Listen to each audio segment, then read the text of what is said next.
কত তাড়াতাড়ি বড় হয়ে গিয়েছি।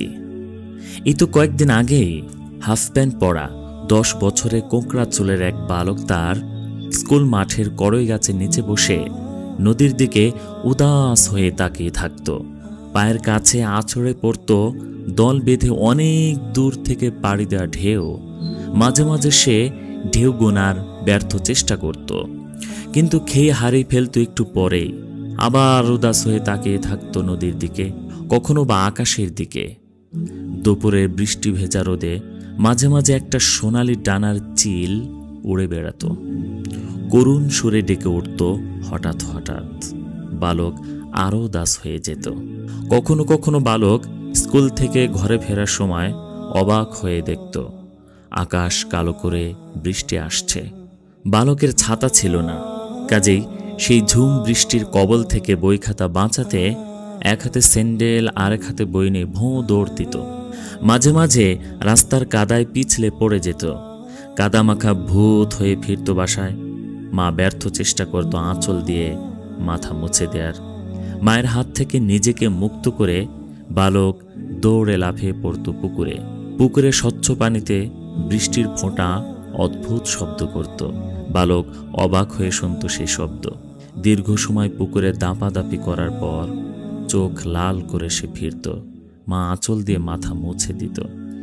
শান্ত ছেলের মতো পুঁটি মাছের ভাজি দিয়ে গোগ্রাসে গরম ধোঁয়া ওঠা ভাত গিলে গল্পের বই নিয়ে কাঁথা মুড়ি দিয়ে শুয়ে পড়ত বালক।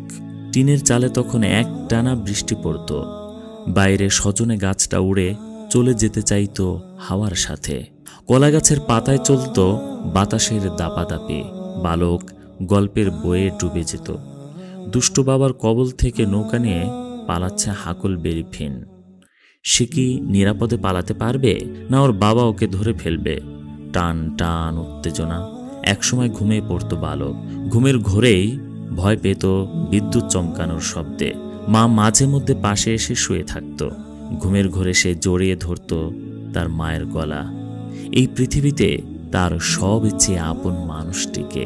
এখনো সেই কড়ই গাছটার নিচে বহু পথ পাড়ি দিয়ে আসা ঢেউগুলো আছড়ে পড়ে। সেই কড়ই গাছের নিচে বসে আজ কেউ কি ঢেউ গুনে? সেই নিঃসঙ্গ চিলটা আজও হয়তো কেঁদে কেঁদে বেড়ায়। এখনো আকাশ কালো করে বৃষ্টি আসে, টিনের চালে এখনো বৃষ্টি পড়ে। বৃষ্টির সেই শব্দকে কেউ কান পেতে শোনে? আমাদের প্রজন্মটাই বোধ হয় সর্বশেষ প্রজন্ম যারা আবহমান বাংলার ক্লাসিক্যাল শৈশব কৈশোরের স্বাদ কিছুটা হলেও পেয়েছিল। অলৌকিক, নিষ্পাপ, মানবিক। একই পাড়ার সব ছেলে মেয়ে যেন সবাই নিজেদের ভাই বোন।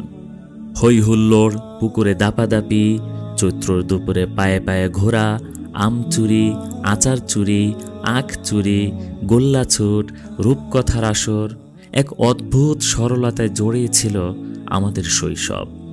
শৈশবকে বিদায় জানিয়ে কৈশোরের দ্বার প্রান্তে যখন পৌঁছালাম আমরা, তখন থেকে যেন সুপারসনিক গতিতে অধঃপতনের দিকে যাত্রা শুরু করলো এই সভ্যতার।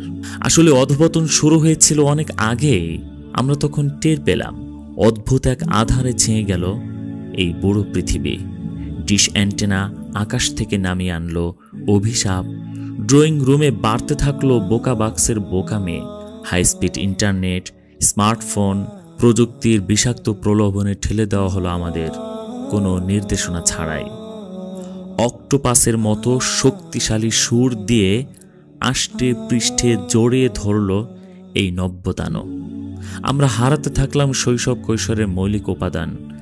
খেলার মাঠ, পুকুর, নদী, অখণ্ড অবসর। আকাশ ছোঁয়া দালানগুলো অনুপ্রবেশ করল আমাদের স্বাধীনতার আকাশে। ভূমিদস্যু, কারখানা, ব্রয়লার ফার্ম, মাছ চাষিরা কেড়ে নিল আমাদের জলাভূমি। শিক্ষা ব্যবস্থার বেহাল দশা, অভিভাবকদের অসুস্থ মানসিকতা কেড়ে নিল আমাদের অবসর। আমরা যাব কোথায়? উঠুন কোণের জায়গাটুকুও তো নেই। যে জীবন ছিল ঘাস ফোলার মাতৃসম রূপালী জলের ঘ্রাণ নেয়ার, ফাগুনের অনন্ত নক্ষত্র বিথির নিচে দাঁড়িয়ে তারা গোনার, ফড়িং আর প্রজাপতির পিছনে দৌড়ে বেড়ানোর, যে জীবন ছিল আলিফ লায়লার চিন্তাবাদের, যে জীবন ছিল ফাঁদ পেতে শালিক ধরার, পুকুরে বড়শি ফেলে ঘন্টার পর ঘন্টা বসে থাকার, যে জীবন ছিল রূপকথার খেলাগড়া হারিয়ে যাবার, সে জীবনে ভর করল অনেক জটিলতা, অস্থিরতা। অনাবিষ্কৃত আকাঙ্ক্ষাগুলো একে একে আবিষ্কৃত হলো। সে আকাঙ্ক্ষাগুলো বিকৃত উপায়ে পূরণ করে দিতে এগিয়ে এলো প্রযুক্তি। আমরা ভাঙতে থাকলাম, আমরা হারিয়ে গেলাম ভুল স্রোতে। এক আকাশ শ্রাবণের সঙ্গে আজীবন সখ্যতা হলো আমাদের, আমরা নষ্ট হলাম।